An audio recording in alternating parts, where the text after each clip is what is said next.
অনেক দিন আগে এক কৃষক তার ছেলে ও তার গৃহপালিত গাধাকে নিয়ে বাজারের দিকে যাচ্ছিল। গ্রামের সরু রাস্তা ধরে ওরা তিনজন হেঁটে যাচ্ছিল। সোনা, তাড়াতাড়ি পা চালা রে, আমাদের বাজারে তাড়াতাড়ি পৌঁছতে হবে। কিছু দূর যাওয়ার পর কিছু লোকের কথাবার্তা ওরা শুনতে পেল। আরে আমার বোকা মানুষ, আমি কখনো আগে দেখিনি। গাধা আছে, কিন্তু গাধাটাকে কিভাবে ব্যবহার করতে হয় সেটাই জানে না। আরে তোমাদের মধ্যে কেউ গাধার উপর চড়ে বসো, গাধার জন্মই তো বোঝা টানার জন্য। এই লোকগুলো একদম ঠিক বলেছে। আমাদের দুজনের মধ্যে একজনকে এর পিঠে বসা উচিত। সোনা, অনেকক্ষণ হাঁটে তুই ক্লান্ত হয়ে পড়েছিস, তুই এর পিঠে চল। এই বলে কৃষক তার ছেলেকে গাধার পিঠের ওপর বসিয়ে দিল আর তারপর আবার চলতে শুরু করল। কিছু দূর যাওয়ার পর এক কৃষক তাদের দেখে বলতে লাগল, আরে কি দিনকাল পড়ল রে ভাই, বুড়ো বাপটা হেঁটে যাচ্ছে আর জোয়ান ছোকরা গাধার পিঠে বসে আরাম করে যাচ্ছে। হায় রে হায়, একটুও লজ্জা নেই। কৃষকের কথা ছোট্ট ছেলের মন ছুঁয়ে গেল। সে মনে মনে ভাবতে লাগল, ওই কৃষক একদম ঠিক বলেছে।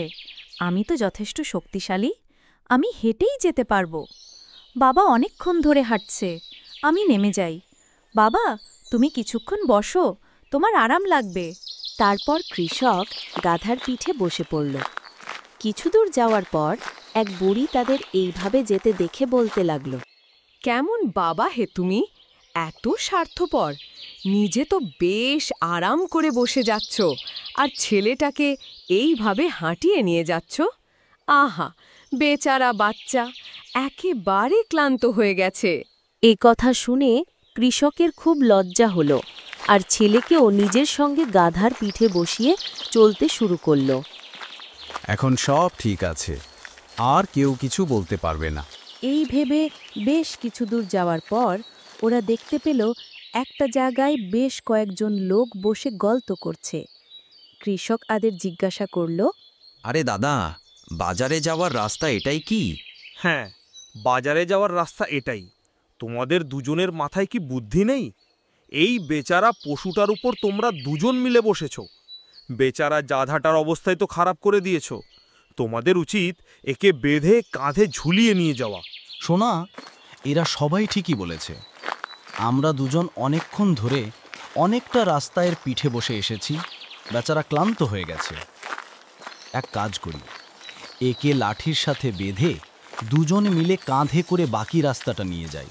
এই কথা বলে পিতা পুত্র মিলে গাধাকে এক লাঠির সঙ্গে বেঁধে দিল আর চলতে শুরু করল।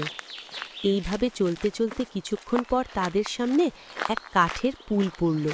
পুলটা পুরানো হওয়ার জন্য ভার সহ্য করতে না পেরে ভেঙে গেল আর ওরা তিনজনে জলে পড়ে গেল।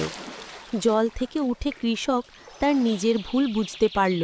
হায় ঈশ্বর, আমি কত বড় মূর্খ!